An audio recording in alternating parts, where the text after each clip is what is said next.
Hi everyone, and welcome back to the next part, the next instalment of the extensive comparison test that we're doing in the JR test kitchen with myself, Fraser Lee, looking at the difference between the JR Touch 3 brushless blender, the Quantum, and the Vitamix 750 professional series blender. We've done several parts. Again, if you're watching this as the long video, welcome to the next part. If you're watching this as an individual video, because we've broken them all up because it's a very long extensive review to show the difference. If you're watching this as an individual video, look for the other videos because we're doing nut butters and smoothies and so on, lots of other things to show the real difference between these two, to show, you know, these are the top two blenders on the market at the moment. So comparing the two, and in this section we're going to be doing a soup. So crack straight on and do this to try and make these as short as possible. In this one we've done, just put carrots and real hard ingredients, carrots and sweet potatoes, into the blenders, into the large capacity blender jugs. This isn't a recipe to follow, this is purely a functional test. So we've just used the same amount of ingredients, around half a kilo of carrots in both, around 250-300 grams of sweet potato as well. Real hard ingredients that you'd expect these commercial blenders to be able to blend through to make your soup. And we're going to be using the soup settings, the soup functions, the presets on both of these machines to see how long they run for, and also have a look at, you know, how hot it's going to make the soup, the results of the soup that you'll get out, how much froth and how much foam and so on. We're looking for a good blend of these hard ingredients, and obviously the fact that it's going to heat the ingredients up themselves. And also we'll talk about the fact that during it, with the brushless motor technology, with the Quantum being so much quieter, the fact that this is going to be blended for around 6 minutes or so, you're going to have to put up with some noise from the high-powered machines, and actually how the Quantum overcomes that with the brushless motor being so much quieter. It still has a noise, but for 6 minutes you might not be having to tear your hair out with such a loud noise. We're going to get straight on and do this. So, as I've said, we filled them with hard ingredients, carrots and sweet potatoes. We're going to blend for the full preset amount of time on both machines, and we've got a thermometer there to measure the temperature, but also look at the result and how the blender's actually, and what it's created, how the blender's actually performed, how it's created. So we'll get them both up and running. I actually just paused the video there while I thought about the best way to do this, because I want to make it fair. So I'm going to blend them at the same time, but also I want to emphasize the noise level difference between the two during the soup preset function. So what I'll do is I'll do the test, and then at the end, once we've looked at the soups and so on, I'll run the blend individually just for a few seconds on each to show the noise level. So we'll get straight on and do this. So I'm going to put it onto the soup setting on both. We have to put it onto the setting there and then flick go with the dial on the Vitamix as soon as you press the hot drinks, or it's the hot drink or soup setting. It doubles up as hot drink and soup, and they've got a hot soup setting there. So as soon as I get the Vitamix going, I'll press the hot drink or soup setting on the Quantum, because that will just set the blender running. So okay, I won't just leave it running for 6 minutes. I'll show you a little bit, a minute or so, and then cut to the end of the blend. So you're not just sitting there waiting and watching these for 6 minutes. Okay, off we go.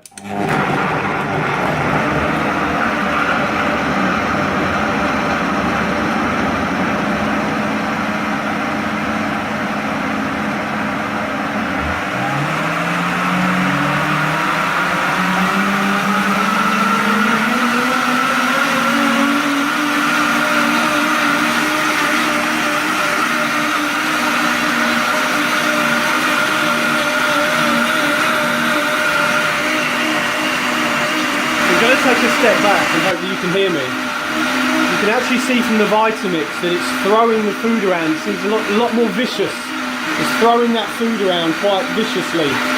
The Quantum's a little bit more subtle. You can really see the spiral effect inside the Quantum, how that's actually blending.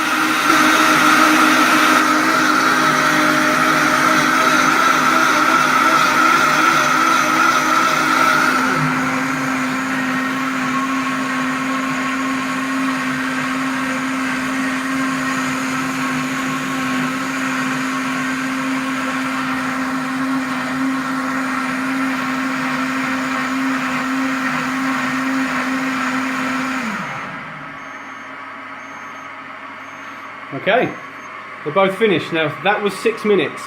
6 minute preset on the Quantum.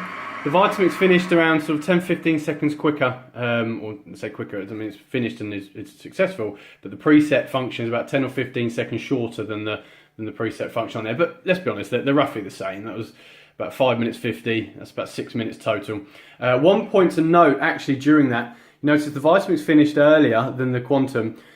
You probably heard the noise difference. The major noise throughout that video was coming from the Vitamix. You saw the food going up and down, and the vroom, vroom, vroom noise was coming from the Vitamix. When that stopped, you probably noticed actually the Quantum was quite quiet while it was doing it. It's still blending, but was a lot quieter.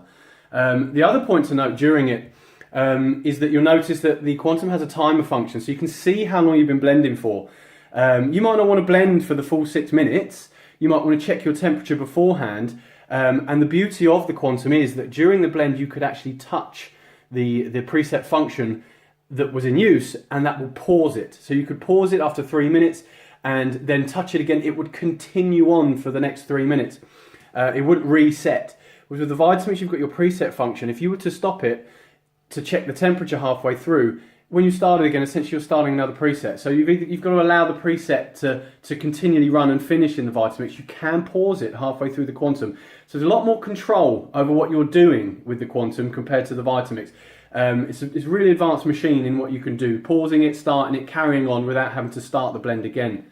The other point to note actually during the blend, you might have seen actually, I cut it in so that you could actually see the Vitamix just continually blends. Gets to high speed and continually blends for the full period.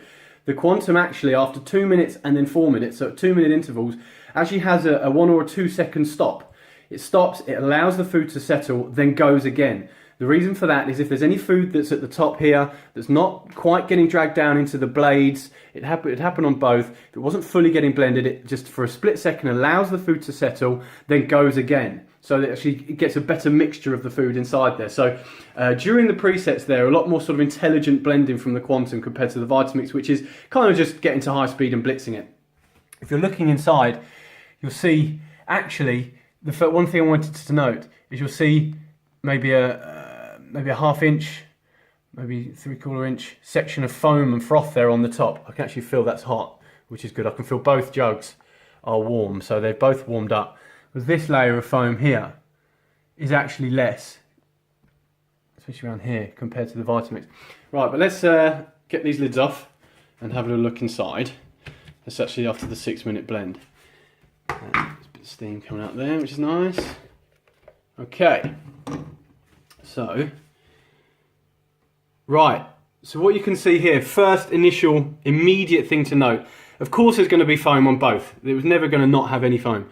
But what you've got is a layer of foam in the middle, but you can see from the outsides, it's not a uniform layer of foam. It's only a thin layer of foam there, where it blends a bit more subtly, a bit more gently.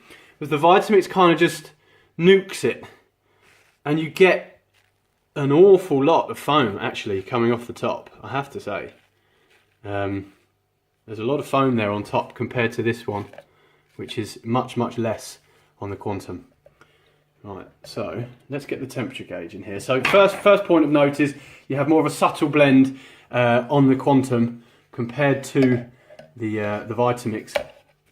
I'll just dip this in here and see what temperature we get, and then what we get with the foam. So the actual the foam that's coming off, the quality of the soup itself is going to be a bit more tastier in the Quantum. I've put foam over the thing, so. Still going up.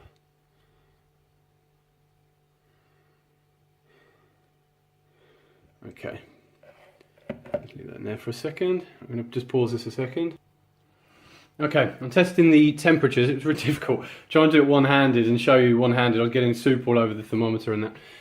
Now on that test, the Vitamix actually came in at just under 60 Celsius, around about 58 Celsius. The Quantum came in around about 50.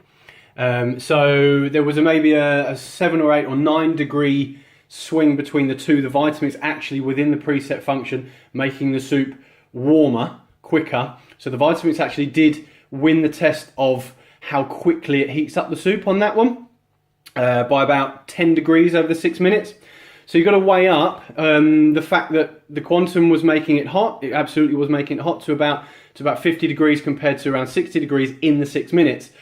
But you've got to weigh up whether you want to do it in 6 minutes, make it hot in 6 minutes and have a hell of a lot more froth, or do it in maybe an extra couple of minutes. I myself would run the Quantum for another couple of minutes, maybe on full power or another soup setting. There's nothing to say you can't run another soup preset and then get that even hotter up to sort of 70, 80, 90 degrees. It depends on you. Yes, the Quantum will take another couple of minutes, I think, to get to the higher temperature, but it's blending in a lot more of a subtle way, so you're going to get a better quality soup with less foam, sort of less damage to the food and the enzymes and so on. So yeah, so the Vitamix won the fact that it got the temperature up higher, quicker, more quickly. The Vitamix blended a bit more gently, created a nicer, less foamy soup.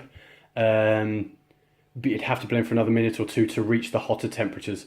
So that's obviously your choice there. So lots of pluses and minuses between the two. I would say that on the whole, the Vitamix took the raise in temperature more quickly, and the Quantum took the quality of the soup and the functionality of being able to check your temperature throughout the blend and so on. So fairly even in the fact that one was better at one thing and one was better at the other. They both created a fairly nice soup in the end. So that's showing the two soups that are made. They both actually didn't need to use a tamper tool or anything like that. You notice they were very hard ingredients, and they've been blended down to perfect soups anyway, without the use of any tamper tools or anything. So that soup between the two, I would say on the whole, if you weighed up the pluses and minuses of the Vitamix against the pluses and minuses of the Quantum in that section, they're fairly similar. It would depend on you whether you want your soup to be made hot a couple of minutes quicker, or your soup to be a nicer quality that took a little bit longer but with a bit more functionality on the touch panel to help you, and blending a bit quieter as well. So that's it, that's the soup section. Check back for more videos if you're watching this as an individual video. If you're watching it as the long video, see you in the next part.